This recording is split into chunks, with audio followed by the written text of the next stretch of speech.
Sesaat lagi kamu akan mendengarkan cerita di balik lensa by Panya Foto, podcast audio storytelling pertama seputar dunia fotografi.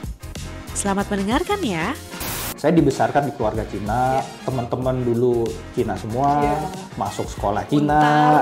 Iya, kalau ada orang yang melihat saya masih beda dan kemudian dia nggak suka, ya udah saya berpikir ya kamu bukan teman saya. Teman saya masih banyak loh yang mau terima saya apa adanya gitu loh. Udah tenang aja, saya udah berada di jalan yang benar bahwa ya apa yang saya lakukan sekarang itu termasuk legacy dari kamu. Sobat Panya, kembali lagi di cerita di balik lensa by Panya Foto. Suarakan visualmu.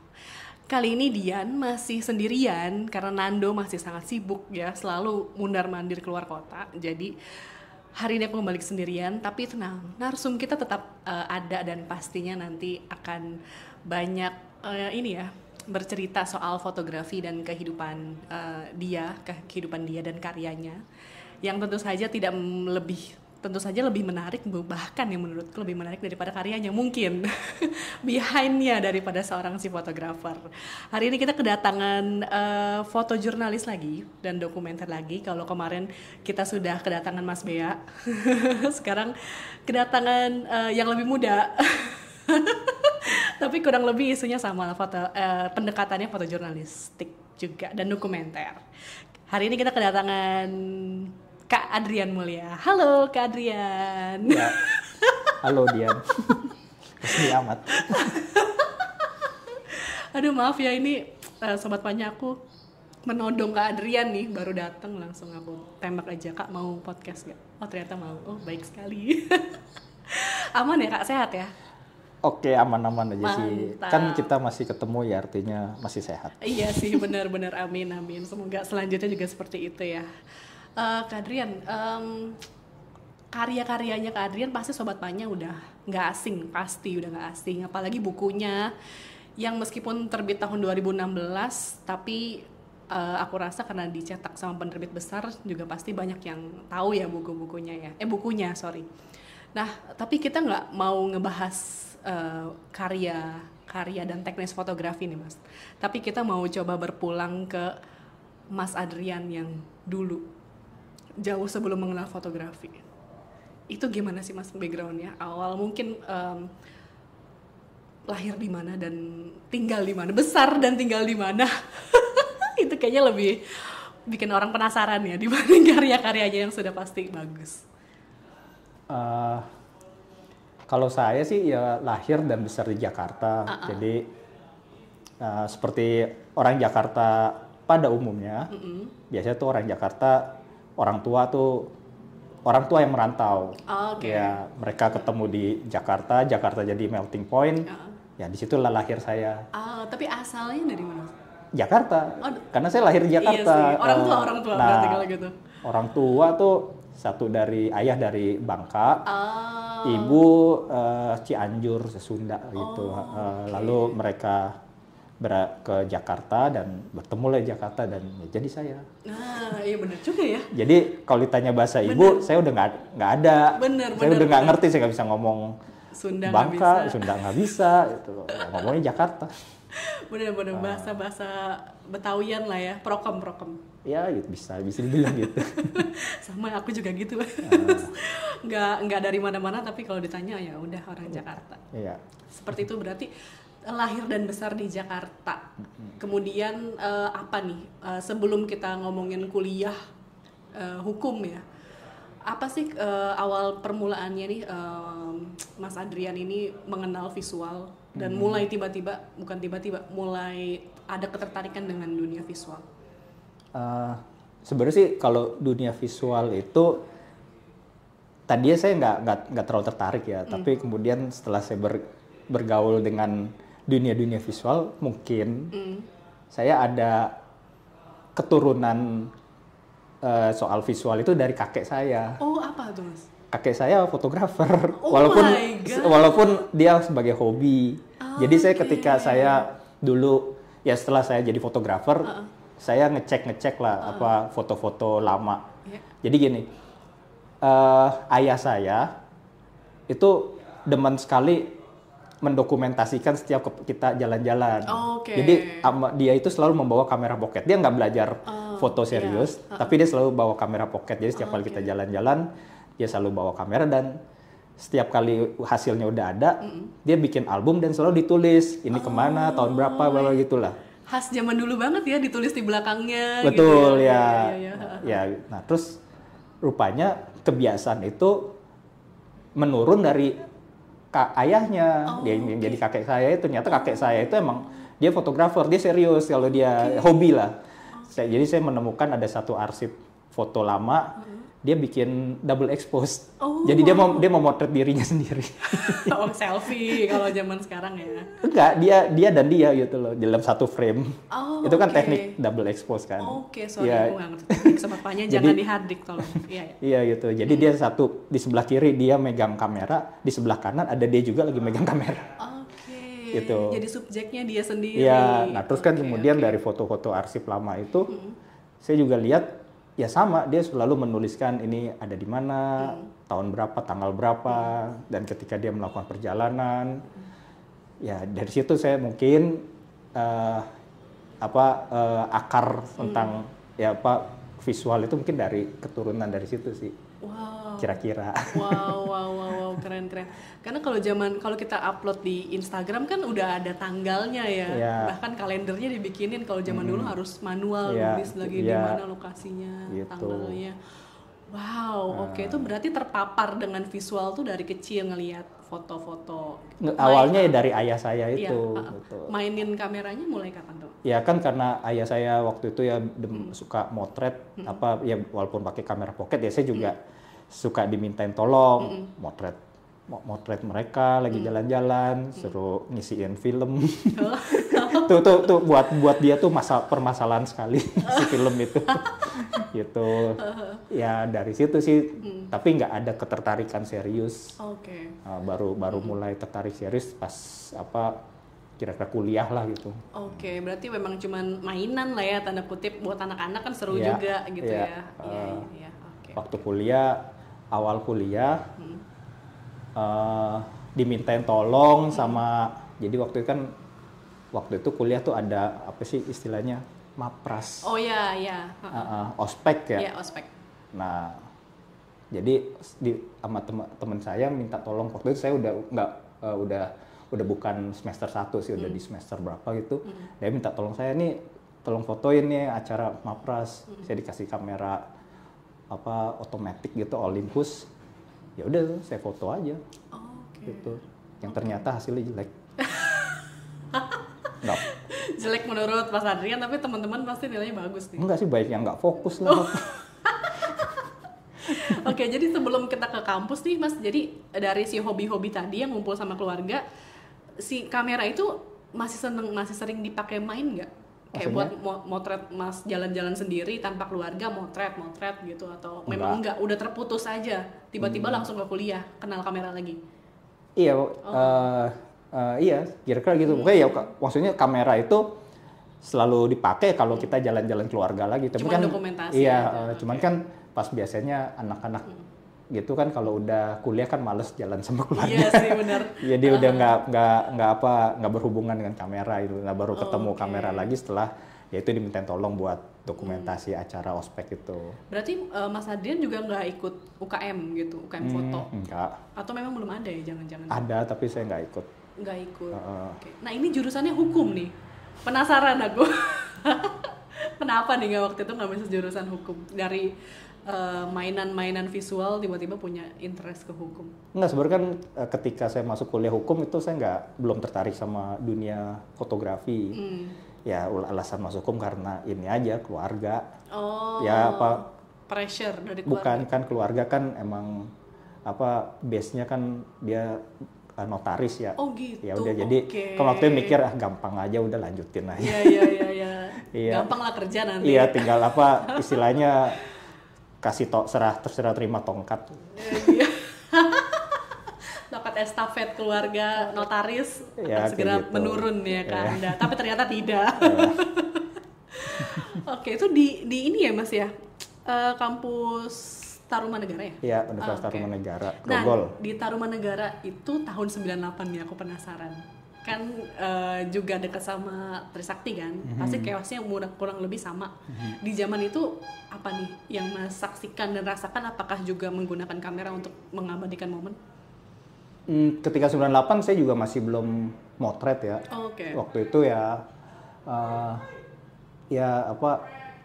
ikut sih demo gitu waktu 98 ketika itu kan namanya kejadian ya mahasiswa kan banyak yang lari juga ke Untar itu dan aku juga pada saat itu ya sering nongkrong di kampus gitu, jadi ya ikut-ikutan juga lempar-lemparan, terus ada temen juga yang bokongnya ketembak gitu, lihat juga gitu sih. Iya. Jadi belum ada kepikiran tuh ya untuk mendokumentasikan momen itu ya. Belum. Kita masih ya udah jalan-jalan aja. Tapi sebagai anak hukum, jiwa-jiwa ya justru itu karena demonya? Biasa anak hukum ya suka sering nongkrong. Ya demonya di situ. Oke, sekalian ya. Oke, baru. Jadi kita bukain pintu buat orang mahasiswa waktu itu ya pada loncat-loncat masuk ke kampus. Kan termasuk ya larinya ke Untar juga. Tapi anak Untar ada yang sampai enggak? Ada ya? Ada. Kayaknya yang salah satu bukan foto icon, ada temen yang itu kok sebenarnya sempat itu ya masuk yang di sepak yang tentara, bukan perempuan tapi ada satu lagi. Dia tadi ngalamin itu juga di sepak tentara. Aku lupa tapi kayak fotonya sempat ada itu.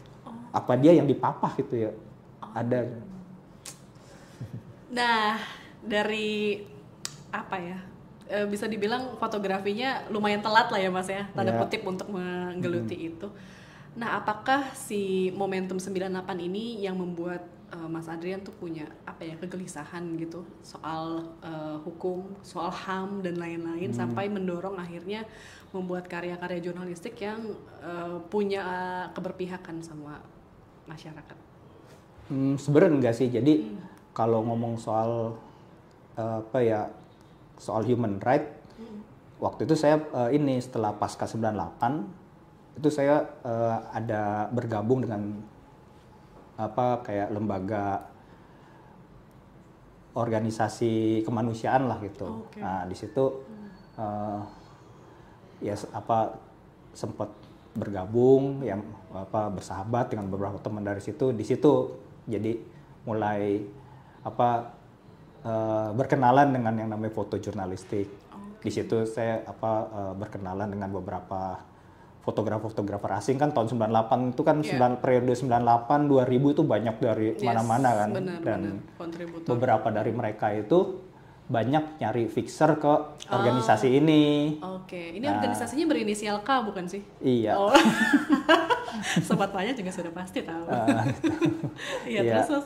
Nah, lalu ya di situ saya jadi tahu, ya emang dari awal ketika zaman demo udah lihat gitu fotografer, dia kemana-mana gitu dengan kamera, jadi ada ketertarikan tersendiri lah gitu. Nah, lalu kan dari situ berkenalan juga dengan yang namanya soal kemanusiaan, soal korban. Nah lalu terus berlanjut aja gitu loh. Kan kemudian aku sempat terputus karena maksudnya kerja setelah selesai kuliah, sempat kerja kira-kira 2 tahun tapi ternyata nggak betah. Itu sebagai apa? Sebagai tenaga lawyer. Iya, lawyer. Kayak di perusahaan gitu. Komersil ya, bukan pengacara publik ya. Iya. Bukan pengacara publik, tapi di perusahaan gitu. Kerjaan kita tiap hari ngurusin dokumen. Gimana supaya barang ini bisa masuk, kan ekspor impor. Iya benar. Profit tuh, cuan tuh harusnya tuh. Ternyata kecuanan dan kemapanan itu tidak membuatmu nyaman. Iya, jadi waktu itu kerjaanku kalau nggak lagi kerja ya ngamat buka browsing ngeliatin berita soal demo, soal waktu itu ya deket era-eranya Gus Dur juga gitu loh. Ya itulah akhirnya nggak terlalu nggak betah. Nggak betah banget. Iya, akhirnya saya resign terus coba masuk ini sih waktu itu Lembaga Pers Dr. Sutomo. LPDS. Itu ya, masih ada nggak sih Mas? Sekarang udah nggak ada kayaknya. Nggak tahu ya. Nggak pernah denger lagi soalnya. Iya waktu itu masih gurunya masih Pak Atma, Pak Atma Kusuma. Ya terus di situ saya belajar soal jurnalistik, jurnalistik tulis, foto. Ya itu lalu kemudian saya ini kemudian ya masuk ke ini Antara. Iya. Udah terus ya terus. Tapi maksudnya apa ya? Maksudnya keluar karena nggak betah, karena memang Mas Adrian ini secara personal lebih ke seneng yang jalan-jalan, atau karena memang interest sama momentum politik yang lagi pecah, terus juga ngelihat kamera jadi ke-recall lagi masa kecilnya mainin kamera, atau gimana? Mungkin lebih yang ini ya mungkin karena saya suka di jalan gitu. Emang agak suka outdoor turun ke jalan. Jadi buat saya ya berada di satu ruangan lama-lama gitu nggak betah gitu. Akhirnya ya udah lebih memilih untuk mencoba sesuatu yang baru, pengalaman baru dengan tantangan-tantangan yang baru. Ya udah. Terus kan mungkin buat saya ya di jurnalistik ya termasuk dokumenter itu kan saya suka ketemu orang ya. Dari orang mana aja. Saya suka ngobrol ketemu orang ya mungkin di situ membuat ketertarikan saya gitu loh. Paket lengkap tuh ya, jalan-jalannya ngobrol sama orang mainin kamera juga Iya, kita ngobrol sama orang kita bisa tahu dia bisa cerita tentang kehidupannya gitu loh. Ini kurang lebih mirip-mirip aku kayak di Javu lagi ngobrol sama Mas Adit Unoptanium. Dia juga anak hukum soalnya. Nggak tahan di sebuah firma hukum, akhirnya dia jualan buku foto. Kurang lebih seperti itu ya. Oke, nah kemudian keluarga gimana tuh Mas? Karena kan keluarga basicnya kuat nih, hukumnya, notarisnya. Pro kontranya gimana nih? Ya kalau kontra semua. Untungnya orang tua saya nggak mendorong saya untuk jadi ini jadi itu, gitu loh. Ya walaupun ada, tapi dari tante saya sih sampai sekarang dia selalu menanyakan. Gelar SH-nya nggak apa-apa. Iya betul gitu. Tapi kalau dari orang tua, ayah ibu enggak banyak tanya sih. Oke. Ya cuman waktu mendiang ayah waktu itu sebelum dia meninggal ya saya cuma bilang udah karena saya juga nggak tahu apakah dia masih punya kekhawatiran dengan kehidupan saya yang di luar apa yang dia tahu gitu. Cuma saya bilang bahwa udah tenang aja, saya udah berada di jalan yang benar, bahwa ya apa yang saya lakukan sekarang termasuk legacy dari kamu, aku bilang gitu. Ya udah. Wow. Nah ini berkaitan juga dengan waktu itu aku kalau nggak salah, tapi aku belum tahu Mas Adrian ya karena basicnya bukan fotografi. Tapi aku tuh nonton pameran yang Salihara. Itu salah satunya karya Mas ya, yang soal keluarga ya, yang memang mengait-ngaitkan iklim politik di luar dan relasinya dengan keluarga kita. Iya, jadi itu sebenarnya temanya tentang tentang apa yang terjadi di keputusan tingkat atas yaitu negara, terus gimana dampaknya terhadap kita sebagai lembaga entitas terkecil dari sebuah negara gitu loh ya. Ini keluarga gitu. Lebih ke situ sih. Jadi di situ saya cerita tentang apa yang dialami oleh kakek saya, orang tua saya, termasuk saya. Apa tuh yang dialami? Ya misalkan karena bersuku tertentu. Ya itu salah satunya. Lalu juga ada yang menarik fakta-fakta sejarah bahwa kayak misalkan kakek saya itu nyata di arsip foto kakek saya, dia banyak memotret jalan-jalan di Jakarta dan dia tamasya dengan oplet. Dan opletnya itu ada nama keluarganya dia gitu loh. Zaman dulu tuh gitu ya? Nah ada rupanya iya. Jadi kan buat saya pertanyaan nih, kok ada kenapa dia punya oplet gitu. Ternyata setelah saya searching sejarahnya, ternyata di tahun 45 sampai 50 Soekarno itu melihat tram itu peninggalan kolonial. Iya, betul. Jadi dia menghapus tram, lalu dia mungkin ya mengendorse pengusaha-pengusaha lokal untuk punya public transport tersendiri. Ya itulah makanya terus kenapa dia punya oplet. Oh, dan oplet itu ada tradisi nyantumin nama keluarga gitu. Ya iya. Lucu banget. Ya aku nggak tahu nama itu tradisi atau apa, tapi ada nama dia gitu di situ. Kalau nggak salah nenekku juga keturunan. Jadi dulu tuh nemuin satu kayak batako gitu. Terus ada namanya, nama marganya. Jadi katanya zaman dulu di rumah-rumah orang Tionghoa atau nggak ngerti non Tionghoa juga mungkin ya ada namanya gitu. Kayak di batu atau di diukir gitu. Oh ternyata mungkin kurang lebih agak-agak mirip tuh ya kayak gitu ya. Mungkin karena itu ada nama keluarga gabungan dari ya mereka dari kakek dan nenek saya. Itu dan selalu ada foto mereka dengan oplet itu. Iya menarik banget ya. Nah di situ jadi ya salah satunya gitu loh, ada keterkaitan antara kebijakan tingkat atas dampak ke bawahnya. Terus gimana waktu malari ya keluarga juga mengalami gitu. Terus lalu ada jadi karena ya selain malari, jadi misalkan hobi ayah saya tuh, saya pernah menemukan ayah saya misalkan berpose di sebuah mobil sport gitu loh. Ternyata ada hubungannya juga dengan, walaupun aku juga nggak tahu itu mobil sport siapa. Jadi rupanya mungkin kaitannya dengan si kakek saya yang punya oplet, lalu rupanya dia juga bisnis ini onderdil mobil. Jadi mungkin banyak berurusan dengan mobil. Jadi dia juga kayaknya di keluarganya tiap 5 tahun 6 tahun ganti mobil gitu. Oke. Gitu sih. Wow, berarti si mata kamera ini bener-bener ini ya jadi arsip. Iya betul. Sampai sekarang bisa. Mungkin itu beruntungnya saya, kakek saya dan akhir nurun ke ayah saya. Jadi soal arsip keluarga nih lumayan terawat dan banyak. Nah, kalau untuk ngomongin di zaman-zaman ini kan Mas Adrian kan juga bikin buku soal 65 ya, yang si pemenang kehidupan. Nah, kalau mau korelasiin sama diskriminasi yang terjadi atau yang dialamin sama keluarganya Mas Adrian gitu, ada nggak sih yang masih terekam atau diinformasikan dari atas ke bawah nih? Kayak kita sebagai keturunan gitu. Kalau aku intermezzo dikit, jadi bapakku Chinese, ibuku enggak. Aku enggak, looknya enggak Chinese, tapi kakakku tuh mukanya Chinese banget. Jadi pas 98 dia dimasukin ke lemari. Wow. Aku enggak. Aku boleh main karena enggak Chinese mukanya.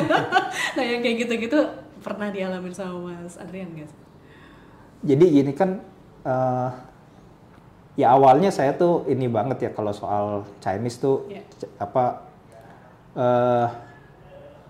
saya dibesarkan di keluarga Cina. Teman-teman dulu Cina semua, masuk sekolah Cina, Untar, ya kan? Masuk ke Untar gitu.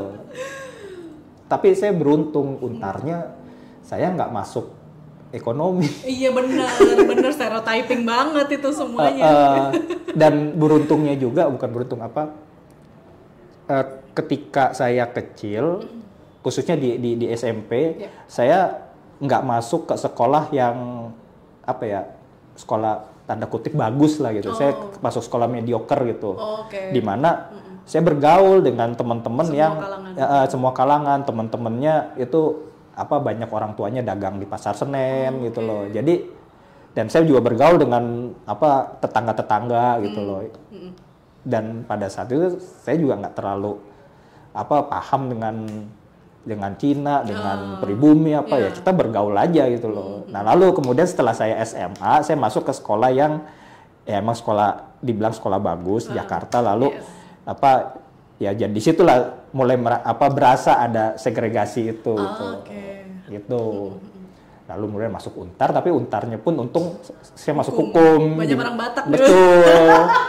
Jadi di situ saya ya mau nggak mau harus bergaul juga kan gitu. Ya jadi kemudian ya menurut saya kemudian ketika saya masuk ke dunia jurnalistik, saya bertemu banyak orang ya itu semakin saya semakin nggak berpikir bahwa ini saya Cina apa gitu loh. Karena buat saya ya saya tak tahu bahwa ada segregasi apa macam. Cuman buat saya tuh gini, kalau ada orang yang melihat saya masih beda dan kemudian dia nggak suka, ya udah saya berpikir ya kamu bukan teman saya. Teman saya masih banyak loh yang mau terima saya apa adanya gitu loh. Itu aja sih pegangan saya. Dan ketika saya masuk jurnalistik yang dunianya plural, kayak ketemu banyak orang, yang penting kan niat kita baik-baik semuanya, so fine aja sih. Bener banget. Tapi momentum dari sekolah yang mediocre ke sekolah yang bagus itu perasaannya Mas Adrian tuh lebih kemana? Kayak gimana ya menjelasin ya? Kadang kalau temen-temen yang keturunan kadang ngerasa bukan circle gue. Di sisi lain ada warisan, mungkin dari orang tua, kamu jangan terlalu main sama ini, ya, karena ini dan lain-lain. Kalau ketika SMA sih nggak ada ya, karena aku juga belum punya kesadaran soal itu kan ya, namanya bergaul aja sekarang kemudian ketemunya sama teman-teman Chinese Cina ya udah gitu loh. Dan ya mereka emang inilah ada segregasi lah terhadap pribumi ya pada saat itu ya udah ikut aja. Tapi kan kemudian ketika udah kuliah kemudian ikut di organisasi kemanusiaan itu kan ya itu kemudian membuat paradigma berpikir kita kan berubah. Berarti memang tidak ada tanda kutip warisan kebencian ya dari keluarga, dari orang tua gitu. Oh, kalau itu ya tetap ada sebenarnya. Bukan kebencian sih, tapi lebih kayak rasa hati-hati gitu. Kayak misalkan kalau ada misalkan yang saya ingat tentang ibu saya misalkan, kalau ada seorang Cina yang vokal dulu, dia pasti selalu bilang, aduh udahlah jangan gitu, ntar kita lagi yang kena gitu. Itu kan artinya kan ada satu intergenerasional trauma itu loh yang diwariskan yang entah dari peristiwa apa gitu. Jadi dia selalu ngomong kayak gitu. Benar itu terjadi di banyak keluarga Chinese sih. Iya itu. Ya termasuk ketika saya ikut di demo atau dia ada kekhawatiran itu, tapi saya bilang udah tenang aja lah. Aman lah ya. Tapi ya dengan masuk jurusan hukum juga sebenarnya orang tuh harusnya worry juga dari awal, tapi mereka yang mengendorse untuk masuk jurusan itu harusnya juga paham lah ya kurang lebihnya, cuman main aman aja dalam artian vokal-vokal amat. Iya. Tapi sebenarnya kalau soal masuk hukum tuh, tapi ini ntar jadi ngelebar mana-mana. Nggak apa-apa dong, ini personal aja. Enggak, kalau zaman saya kan gini ya, beda ya. Menurut saya tuh kalau zaman sekarang kan kita dari SMA mungkin udah dibukakan wawasan, nanti tuh kuliah ada ini gitu loh. Terus kan dengan internet, medsos semua kan informasi kan terbuka. Dulu zaman saya informasi cuma dari guru BP. Betul. Waktu itu saya cuma bilang ke guru BP bimbingan, mau masuk, ya saya tertarik di dunia waktu itu ilmu komunikasi lah Lagi awal-awal booming tuh ya ilmu komunikasi. Iya kayak gitu ya. Cuman kan terus dia nanya, kalau orang tua gini ya udah masuk hukum aja. Oke. Hukum, ekonomi, akuntansi. Iya kayak gitulah. Ya itu mungkin zaman itu. Oke. Iya. Oke, jadi pengacara atau lawyer di ya mungkin juga keluarga. dia juga lihat ya udah keluarga udah begini, udah lu lanjutin aja. Bener cari gampangnya aja ya.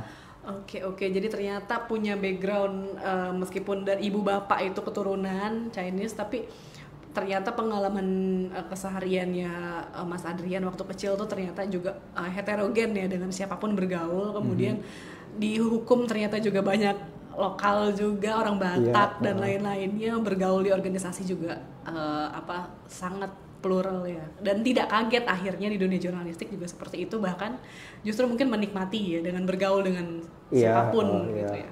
Makanya baru berasa dijewer ketika ngurus ini keterangan kematian ayah. Iya, di situ ketika saya ngurus surat keterangan kematian, ya si orang kelurahannya bilang, ini nggak bisa, kita nggak bisa ngeluarin ini, kalau ini harus ke notaris. Loh kenapa? Saya bilang, iya kan masih keturunan.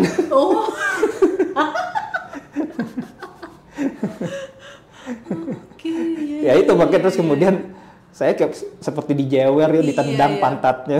Selama ini saya udah merasa nggak ada apa-apa, nggak ada masalah kok, Toto loh.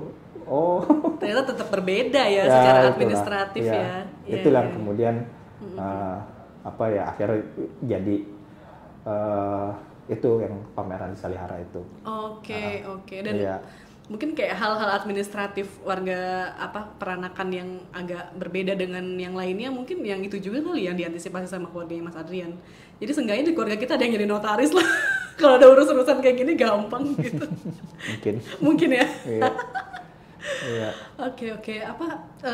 Pamerannya ini ya, apa sih yang personal tuh political gitu ternyata ya. Iya. Iya ternyata.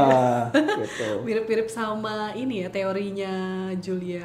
Karena awal dari bikin itu emang ya based on kegusaran saya terhadap apa yang ketika pengalaman saya itu gitu loh. Kan ya waktu itu kan kita harus waktu di workshopnya itu kan kemudian saya harus menceritakan sesuatu yang berkaitan dengan kejadian dan cerita personal gitu. Nah di situ kemudian saya tuh pas saya buka-buka arsip keluarga, saya pertama menemukan foto ayah saya memakai, jadi dia dulu pernah masuk ini kayak sekolah pelayaran.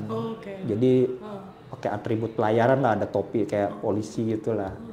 Lalu kemudian ketika saya melihat albumnya itu album foto yang dibuat oleh ayah saya sendiri, dan album foto itu ada lambang burung garudanya. Merah putih dan burung Garuda itu kan artinya kan dia yang nempelin. Iya. Kok gimana ceritanya orang masih meragukan dia sebagai warga negara Indonesia? Saya sedih ngeliat itu. Nah di situ kemudian yang ngedrive saya untuk membuat cerita dari arsip-arsip itu. Itu sih. Iya. Sedih ya. Sedih. Aku nggak ngerasain secara langsung, tapi kayak udah turunan kesekian juga ngerasa. Iya ya, gitu ya. Gitu loh.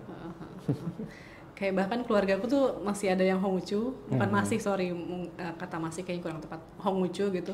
Dan mereka bilang kayak generasi Honghucu tuh ternyata kehilangan satu generasi karena 65 gitu. Iya. Jadi yang kepotong, jadi kayak misal kakekku Honghucu, bapakku terpaksa pindah untuk cari aman. Tapi si cucunya ini kayak mau ditarik sama neneknya untuk Honghucu, jadi kan satu generasi hilang. Iya karena kebijakan harus 5 agama. Betul. Itu kan ya. Betul. Jadi kayak pengalaman kalau balik lagi tadi merangkum ceritanya Mas Adrian, pengalaman personal, pengalaman keluarga gitu ya, kemudian dielaborasiin sama medium fotografi dan sifat dari atau karakter dari Mas Adrian sendiri yang memang seneng jalan-jalan dan bertemu banyak orang, jadinya dua hal itu collab lah tuh ya. Iya mungkin gini juga sih, kalau dulu pernah ngobrol karena sesama ya dalam tanda kutip aku mengalami inilah ya yang tadi kamu bilang diskriminasi itu. Jadi ketika saya mau bergaul dengan korban gitu, kita kayak punya satu frekuensi. Iya benar. Gitu loh. Jadi saya tuh kayak ketika bertemu ngobrol tuh kayak ya ada peneguhan, ada atau pengalaman baru gitu sih. Dan dari situ juga nggak sih Mas muncul keberpihakan? Iya betul, udah pasti. Dari situ ya. Iya. Benar. Oke, nah terus kemudian si galeri jurnalistik itu berapa lama di antara Mas? Ya kayak pada umumnya kan kalau dulu kan ikut kelas itu 6 bulan. Ketemu enggak ya? Mbak Ocha nggak ketemu ya? Beda generasi. Iya. 6 bulan setelah itu kemudian masuk media atau enggak, lalu kan saya freelance. Terus ketika freelance itu ya saya banyak motret komersil. Terus jadi gini sih, saya juga masuk ke organisasi kemanusiaan kayak misalkan Ikatan Keluarga Orang Hilang. Terus saya ketemu dengan beberapa kawan-kawan yang dulu sempat diculik gitu, saya dekat gitu. Terus juga kan saya main sering ngobrol juga dengan Bang Erik Prasetya. Dia yang mengenalkan saya dengan beberapa teman-teman dari penyintas itu orang hilang tuh. Ya di situ kemudian membuka saya untuk masuk ke dunia ya soal penyintas ini gitu loh. Dari situ saya juga berkenalan dengan isu 65, penyintas 65 ya dari IKOHI ini. Ya di situ. Okay. dan sambil saya bergaul, saya ini ya motret komersil itu freelance. Jadi banyak foto-foto saya tuh jadinya nggak berdasarkan tugas atau assignment gitu loh. Saya banyak motret aja gitu dari ya kalau penghasilannya dari situ. Subsidi silang gitu ya. Betul gitu. Komersil dan idealisnya tetap jalan. Iya. Di situ sih. Dan kapan mulai ngerasa gerah lagi nih setelah tadi gerah yang di kantor lawyer gitu, sekarang gerah lagi untuk terjun ke lapangan dan mulai motret yang urusannya dengan HAM dan lain-lain, meninggalkan yang komersil ini? Enggak, sebenarnya saya nggak ninggalin komersil, jadi itu berjalan terus. Karena misal bikin buku pemenang kehidupan, awalnya ya dari saya jalan aja sendiri gitu loh. Kan karena saya udah punya ini nih link lah, kenal dengan penyintas, apalagi dulu saya sering main ke panti keramat 5 Panti Waluyo Sejati itu isinya bukan. Jadi isinya di Pranti itu dulu para penyintas 65, ada bapak-bapak, ada ibu-ibu gitu loh. Nah, di situ saya awal berkenalan kan biasa gitu, nanti dari ngobrol-ngobrol bentar dia mention ada temennya ya terus lah gitu.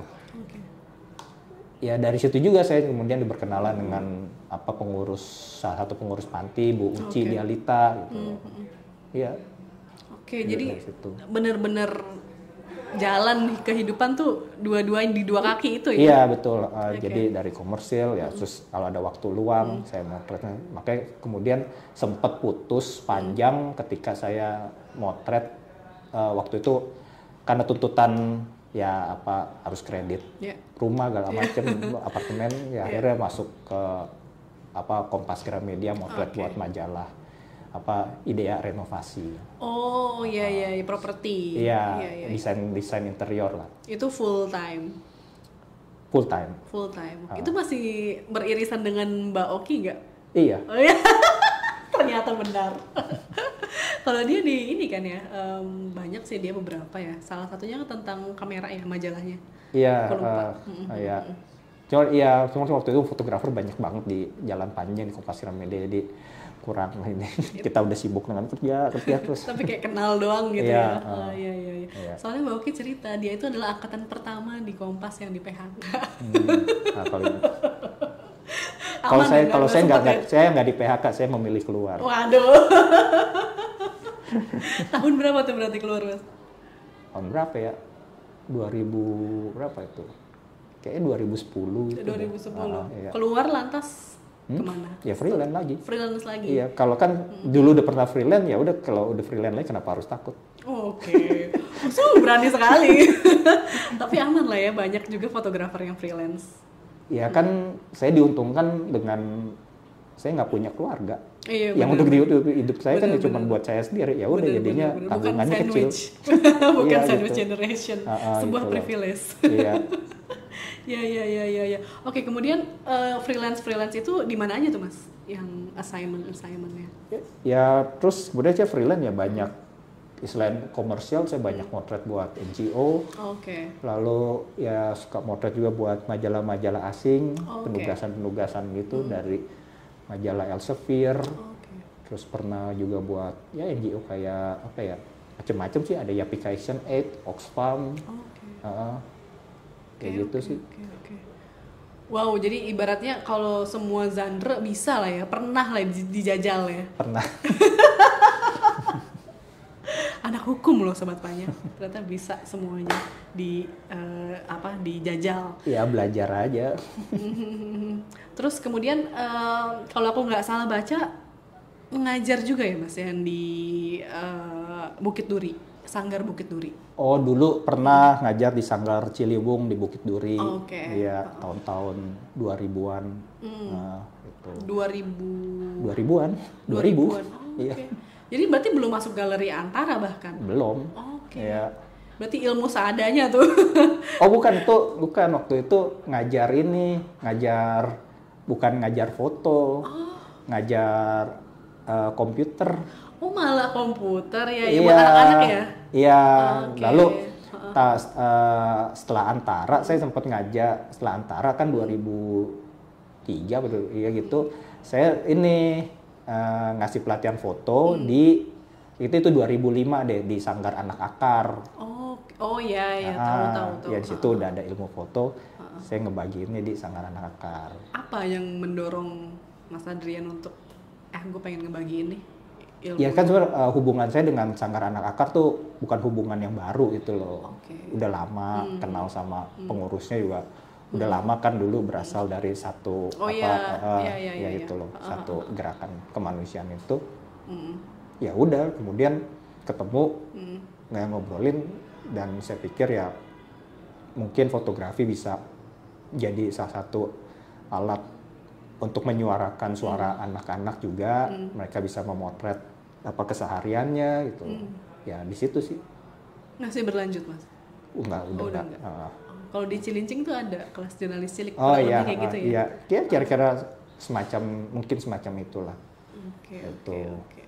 Lalu ya udah saya ngasih pelatihan dan ya sempat pamerannya lumayan di Japan Foundation. Wih.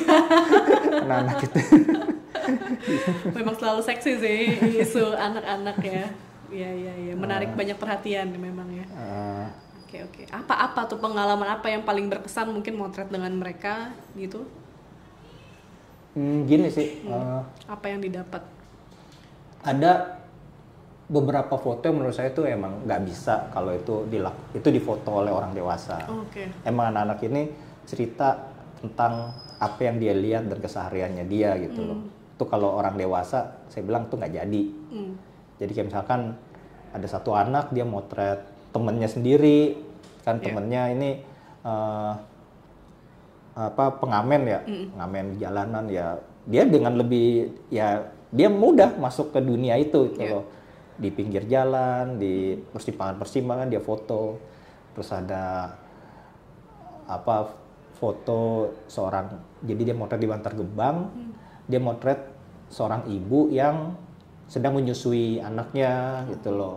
Dan itu bagus sekali gitu. Dan saya bilang ini nggak bisa kalau orang luar. Benar. Masuk ini nggak bisa, ini cuma bisa dilakukan oleh mereka gitu. Itu banyak sih sebenarnya.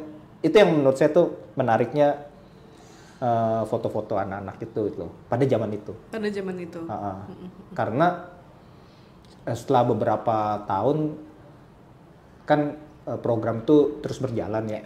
Nah, cuman waktu itu teman saya yang kemudian jadi mentor. Nah, zaman itu digital udah masuk. Jadi ketika saya ngajar tuh itu belum digital. Mereka masih pakai film, filmnya dijata genap ganjil atau setengah-setengah, gitulah. Nah, ketika zaman digital, menurut saya itu ada perubahan. Perubahan dalam arti gini. Yang saya harapkan tadinya kan ya teman-teman anak-anak memotret tentang dunianya sendiri. Cuma mungkin karena dunia digital dan informasi udah banyak, kayaknya tuh banyak yang ngelihat belajar dari internet. Gitu loh, foto-foto apa yang banyak bertebaran di internet. Nah, lucunya ya mereka mengcopy itu. Oh, jadi nggak, tanda kutip nggak original. Iya, nggak cerita soal dunianya gitu loh. Gitu. Jadi misalnya mereka ada yang melihat foto jembatan apa waktu itu, di jembatan di Tebet gitu, kayak apa slow speed. Bener, secara teknik bagus banget. Jadi gitu loh. Tapi ya itu dia. Bener. Jadi nggak organik lagi. Iya, nggak cerita tentang dunianya. Ya dia emang effort motret. Diajar pakai slow speed gitu loh. Jadi fotonya itu. Ya, itu sih yang saya lihat perkembangannya gitu ya. Kalau dulu kan karena keterbatasan ya dia juga harus, jadi akhirnya motretnya dia juga mungkin karena ya waktu itu saya cuma bermodalkan ngasih anak-anak itu majalah Fotomedia. Mungkin jadi informasinya dari situ aja gitu loh. Iya. Oke. Berarti tapi kalau dari matanya Mas Adrian sendiri lebih senang yang mana? Yang manual atau yang udah digital nih berarti? Kalau ngelihat karya fotonya mereka gitu. Ya kalau saya sih berangkat ini ya, berawal dari ininya dulu dong, cerita dunia gitu loh. Yeah. Kalau cerita dunia menurut saya lebih masuk ya yang pertama. Gitu. Tapi kalau cerita bahwa ya kemampuan memotret, ya ketika zaman digital ya mungkin juga itu mereka cari yang terbaik, ulang. Sedangkan kalau yang di film kan nggak bisa, ya udah jadi mereka nggak bisa lihat. Bener. Keterbatasan justru menghasilkan. Ya kadang-kadang gitu. Kadang-kadang kan kita ya kalau udah ini kan kita bisa ngomong bahwa kadang-kadang yang blur itu bukan berarti buruk, ada arti-arti sendiri ya. Tapi kan kita yang mengartikannya. Bener. Jadi itu salah satu selama berproses dengan anak-anak itu yang didapatkan ya. Mata, tanda kutip mata atau lensa kejujurannya mereka dari sudut pandang mereka, dunia mereka, tentang mereka. Ya. Oke. Kemudian apa lagi ya? Loncat nih Mas. Loncat dari yang si asing, kemudian berbagai NGO dan lain-lain. Mas Adrian ini pasti Sobat Panya juga kenal, aktif di Project Multatuli nih Mas. Iya. Yes, itu siapa lah ya nggak tahu. Kayaknya banyak yang tahu dan secara followersnya PM juga banyak banget. Itu gimana sih Mas awalnya bergabung di PM, kemudian meliput isu-isu yang berkaitan dengan yang Mas banget nih. Dari tadi tuh panjang kan rekam sejarahnya tuh, dari personal keluarga, kemudian pengalaman di kampus, terus melihat kejadian pelanggaran HAM tahun 98, bergaul dengan organisasi HAM juga ibaratnya gitu. Gimana tuh Mas dengan proses panjang itu? Iya, kalau PM itu buat saya seperti muara aja gitu. Dari ya tadi kamu udah bilang itu gitu. Semuanya loh. Itu iya masuk gitu ke loh. situ. Kan gini, dulu juga saya udah pernah membuat satu kolektif foto. Ya temanya tentang social documentary bersama kawan dia sekarang ada di Amerika. Tapi terus kemudian ya nggak berjalan karena ya kesibukan masing-masing waktu itu. Dan ya entah kenapa terus kemudian saya ngelihat itu semua ya ada di PM ini, dari tulisan, dari kita meng-create fotonya. Dan ya kayak tadi kemudian dari perjalanan saya, jadi saya ngeliat semua ya ada di PM ini. Ya itu juga yang membuat akhirnya saya tertarik untuk gabung sih. Apalagi dulu perkenalannya juga unik. Kan dulu saya waktu zaman pandemi saya dapat project, bukan project, waktu ngajuin project dan akhirnya disetujui sama D4RN, Digital for, aku lupa nama lembaganya. Pokoknya itu dia berusaha temanya tentang hoax yang ada di media lah gitu. Nah waktu itu saya mengajukan tentang bergabungnya dua raksasa, Gojek dan Tokopedia, tapi gimana dampaknya ke para pekerjanya dalam hal hari ini ya Gojeknya itu sendiri ya kurir-kurirnya itu. Nah, waktu itu saya ngajuin tentang ya bikin satu foto dengan kayak foto art gitulah, kolase gitu loh. Nah tapi kan itu based on ini ya penelitian ya. Jadi ketika saya searching soal penelitiannya itu ternyata banyak keluar dari Project Multatuli ketika saya browsing gitu loh. Karena waktu itu pandemi saya nggak bisa keluar, saya ya udah by internet aja ngumpulin cerita-cerita tentang kurir, tentang pengemudi, dan tentang bersatunya dua perusahaan ini. Nah itu banyak cerita dari PM, di situ perkenalannya. Lalu kemudian jadi itu ya udah, terus saya ngebatin, wah ini kalau mereka butuh buat soal visual aku boleh lah gitu. Suka dengan gayanya, suka dengan keberpihakannya gitu. Dan lalu ternyata Pimretnya ya kawan lama Mbak Evi ya.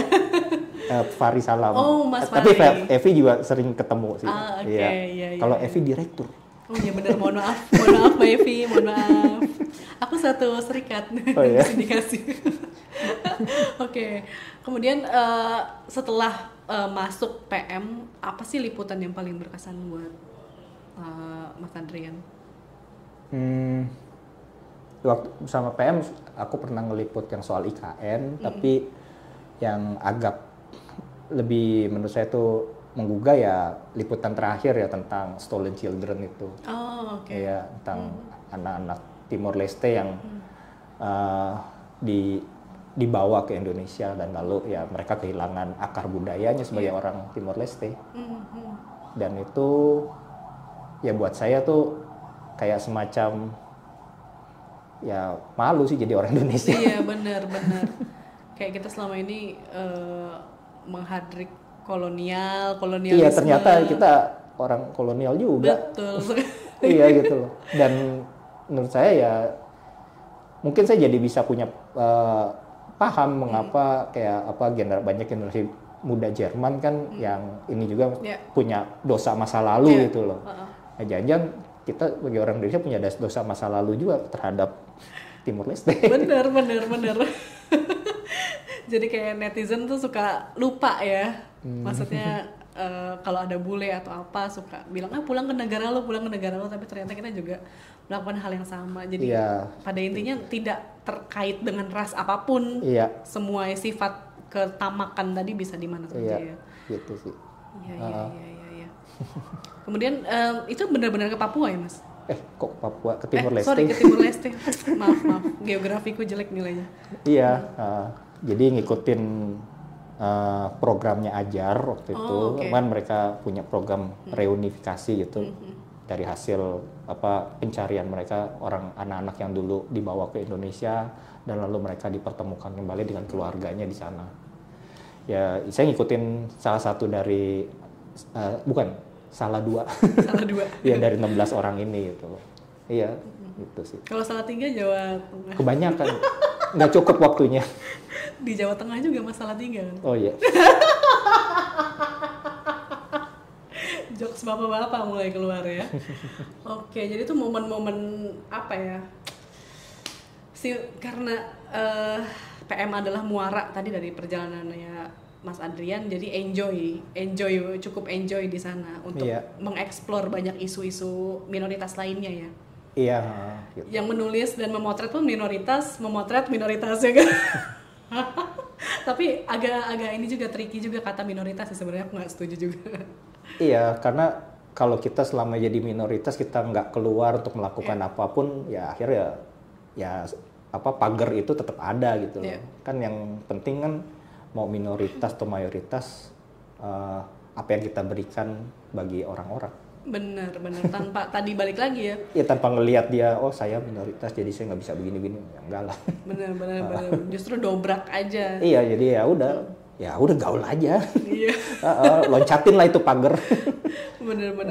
Tapi di sisi lain ini juga nggak sih Mas kayak mungkin pengalaman Mas cukup beruntung nih Mas Adrian nggak ngalamin diskriminasi mungkin yang nggak separah teman-teman lain kan teman-teman lain kan ada ya banyak kayak Suhoki gitu kayak cukup fisik kena gitu mental kena gitu tapi buat teman-teman yang mengalami hal itu menurut Mas Adrian wajar nggak sih kayak jadi lebih introvert atau lebih proteksi dirinya lebih tinggi nih daripada Mas yang nggak ngalamin hal seperti itu? Iya, pasti ada kayak gitu ya. Makanya sih gini sih menurut saya sih nggak tahu kalau saya sih tetap berpandangan ini ya penting kita berbuat baik kepada orang. Ya orang akan menilai itu gitu loh. Dia akan menilai perbuatanmu gitu loh. Ya kalau selama kamu berbuat baik dan nggak diterima, ya udah itu bukan sungaimu. Oke, bukan muara. Iya, cari yang lain gitu. Kan ya itu dia makanya kenapa saya tuh suka dengan dunia fotografi, jurnalistik, apalagi dokumenter. Kan ini dunia yang plural gitu loh. Kita nggak ngomongin kamu siapa, apa latar belakangmu. Kita ngomong dari ya apa yang kita buat, karya kita gitu. Dan kurasa udah banyak kok teman-teman yang melakukan itu gitu loh. Dan ya dilihat ya dari karyanya gitu loh, nggak peduli kamu siapa. Bener. Kan gitu kan. Bener. Ya buat rasa introvert itu mungkin ya tetap ada atau apa. Ya masalahnya kan kita ini tinggal di dunia yang mayoritas. Iya betul. Masa harus merasa ini ya keluar aja, berbuatlah sesuatu yang baik gitu aja. Kayak bapak banget. Lu ngejebak lu. Sebuah quotes, sebuah petuah dari Mas Adrian ya. Oke. Nah kemudian kita bisa jump to ini Mas, closing statement. Jadi back to basic, apa sih fotografi tadi selain yang tadi, lebih ke filosofisnya, makna filosofisnya. Ya ini aja filosofi. Fotografi itu ya buat aku tools gitu loh, untuk menyampaikan apa yang kita rasakan, kita pikirkan, kita mau suarakan. Nah, ya itu sih menyampaikan itu. Jadi dia tools gitu loh, alat lah. Persoalannya nanti mau bentuknya seperti apa, ya itu urusan nantilah, persoalan estetik atau apa gitu loh. Mau bentuknya jurnalistik, dokumenter kan, tinggal nanti ditentukan mau ditujukannya buat apa. Ya itu sih buat saya yang penting, fotografi itu harus ada gunanya. Kalau gunanya cuman buat naikin nama juga buat apa ya? Nama dan uang. Nah iya gitu kan, menurut saya kan ya kalau kita punya kemampuan dan itu berguna bagi orang lain, kayaknya tuh lebih bagus lah. Jadi bisa dibilang fotografi yang Mas Adrian lakukan di ranah HAM itu bisa mengadvokasi lah ya, berusaha untuk mengadvokasi. Istilahnya ya mengadvokasi, memberikan suara pada ruang bagi memberikan ruang mereka untuk bersuara gitu. Kira-kira seperti itu sih. Satu lagi deh, pernah dapat feedback nggak sih Mas? Karena fotonya Mas Adrian nih misalnya, jadi misalkan ada pembangunan sesuatu atau ada kasus yang akhirnya terungkap atau apapun. Itu sih belum, cuman kemarin ketika ketemu temen, dia yang inilah membawa. Jadi gini, dia bilang ke saya, ya kan Dialita kemarin baru dapat penghargaannya dari Guangzhou. Dia bilang, ya itu berkat foto-foto lu. Kenapa gini bisa foto-foto gua? Ya dia bilang, foto-foto lu kan banyak kan ngikutin Dialita, dan waktu itu ya ketika untuk Guangzhou dia yang minta ke saya gitu. Saya kirim semuanya yang dari perjalanan yang Dialita yang selama ini saya foto sih. Ya baru itu sih. Wah, itu sih nggak baru ya. Itu sih dalam banget ya Sobat Panya ya. Aduh, mendalam banget. Iya, makanya ada hubungannya dengan si buku Pemenang Kehidupan ini ya. Dari sini proyek panjang ini kan. Iya. Oke. Ya cuma sayangnya kan udah hampir setengah dari buku Pemenang Kehidupan, yang mbah-mbahnya sekarang udah nggak ada. Iya. Aku justru malah senang loh kalau orang-orang yang menderita tuh berpulang, karena mungkin dia dapat keadilan di sana. Karena dunia ini tidak adil. Wah, mendalam banget sih Mas, itu pencapaian terbesar sih kalau menurutku ya sebagai orang yang baca ini. Aku nggak bisa tuntas membaca ini karena terlalu menyakitkan. Ya itu kadang ininya sih tarik menariknya gitu. Kadang kita harus memilih gitu loh antara dengerin cerita dengan, ya kita tahu bahwa kadang memotretnya itu kan juga dengan emosi gitu loh, tapi ya itu problem dari mungkin fotografer jurnalistik, dokumenter itu kita harus bisa ngelawan itu antara harus memotret. Tapi sambil nangis nggak sih Mas? Kayak sambil dengerin mereka ngomong kayak, aduh mata nggak sengaja akhirnya berlinang juga. Mungkin ketika wawancara ya, ketika wawancara kan banyak cerita keluar gitu ya, di situ emosi timbul gitu loh. Gitu. Dan ketika memotret kan ini juga kadang-kadang emosi itu, tapi ya kita inilah harus coba mengkontrol itu gitu loh. Iya. Sulit juga ya. Iya. Satu sisi menahan air mata, sisi lain mata ya harus tetap fokus motret. Ya. Gitu ya. Ya. Wow. Oh ya, untuk closing statement ini tadi karena terlalu seru nih Mas. Jadi kayak kenapa sih kita harus berpihak? Kenapa seorang fotografer tuh harus punya keberpihakan? Seberapa penting?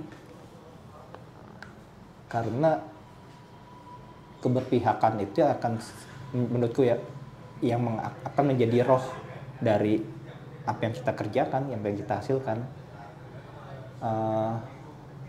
Kayak misalkan selalu, ya saya dulu pernah ikut workshop, saya lupa siapa. Dia selalu bertanya why you don't do this, kenapa kamu mengerjakan ini ya. Dan ya itu yang saya pegang, bahwa itu akan selalu jadi koridor, jadi pagar kita di dalam membuatnya, karena itu akan jadi secara nanti menurut saya ya jadi rohnya gitu loh. Gitu. Ya kadang-kadang ntar kalau kita ngelihat, oh iya. Karena ya itu yang menjadikan si foto ini menjadi hidup, jadi lebih bicara gitu. Plus punya dampak. Ya, gitu punya ya. dampak. Punya dampak. Kalau dampak tuh ya semoga. Itu sudah terjadi sepertinya nih Mas Adrian selalu merendah. Ya, jadi kalau bisa sedikit aku simpulkan tadi punya punya sejarah panjang, ternyata kakek, kemudian juga bapak gitu, ternyata memotret gitu, punya kamera, kemudian kayak pernah dibahas jadi fokus nih nggak fokus sama Mas Arif Furqon tuh yang dia pameran di Jeepfest kemarin. Jadi kamera itu kalau dipikir-pikir iya ya, ternyata punya hanya untuk orang-orang yang privilege ya di zaman itu ya, karena nggak semua orang bisa punya uang untuk beli kamera dan rollnya yang nggak kayak zaman sekarang. Kemudian juga tadi menyinggung buku foto, nah di pamerannya Mas Arif Furqon tuh juga bilang ternyata buku foto itu jadi bisa dokumentasi ini juga ya, yang personal is political tadi, yang kayak pas dibuka buku foto tuh ada ibu lagi gendong anak sama suaminya, jadi kayak ibuismenya zaman Soeharto gitu ya, perempuan harus di dapur, laki-laki bekerja dan lain-lainnya, itu ternyata bisa terekam sama si fotografi ya, relate dengan itu, zamannya bisa terdokumentasikan. Kemudian tadi dari memori orang tua, kakek, kemudian juga nggak betah di tapi untungnya lulus kan Mas? Lulus. Oh iya, SH aman. Ya kalau nggak lulus nggak direstuin. Oh iya benar. Jadi fotografer. Bener. Yang penting udah lulus. Kemudian tadi bosan di kantor yang justru komersil ya, beralih kemudian belajar fotografi sana sini. Kemudian juga sempat full time juga, kemudian freelance lagi, dan akhirnya bermuara di Project Multatuli yang merangkum perjalanan panjang tadi ya, soal kameranya, soal keberpihakannya kepada minoritas, dan bisa mencurahkan juga suara dari minoritas sendiri, Mas sebagai minoritas sendiri gitu ya. Jadi paket lengkap lah ya. Paket lengkap dan kuat sih dari cerita di balik foto maupun karya fotonya Mas Adrian sendiri ya. Iya. Gokil. Aduh, maaf banget aku mungkin kurang nyambung kalau ngomongin foto ya Mas. Tapi ada yang pesan yang mau disampaikan nggak sih sama teman-teman Sobat Panya yang generasi muda yang pasti senang fotografi. Kalau denger Panya pasti denger senang fotografi dan visual storytelling. Kekuatan fotografi itu bisa apa? Kemudian juga tadi kaitannya dengan keberpihakan dan lain-lain. Apapun yang ingin Mas sampaikan boleh Mas. Enggak lah, udah nggak usah pesan-pesan. Makin kayak bapak-bapak ya. Iya. Padahal bukan bapak-bapak juga. Oh, kayaknya. Yang jok bapak-bapak malah dia. Salah 3. Oke, berarti itu aja nih. Yakin nggak ada lagi? Enggak. Apapun gitu? Enggak. Nggak ada. Oke, ya udah deh. Oke deh, thank you banget Mas Adrian sudah ngobrol-ngobrol. Nanti Sobat Panya dengerin di Spotify, Noise, sama YouTube-nya Panya Podcast. Terima kasih, dadah. Ya, terima kasih. Hai Sobat Panya, terima kasih sudah mendengarkan podcast Cerita di Balik Lensa by Panya Foto. Nantikan terus episode selanjutnya, mengudara setiap 2 kali dalam sebulan di aplikasi Noise. Tetap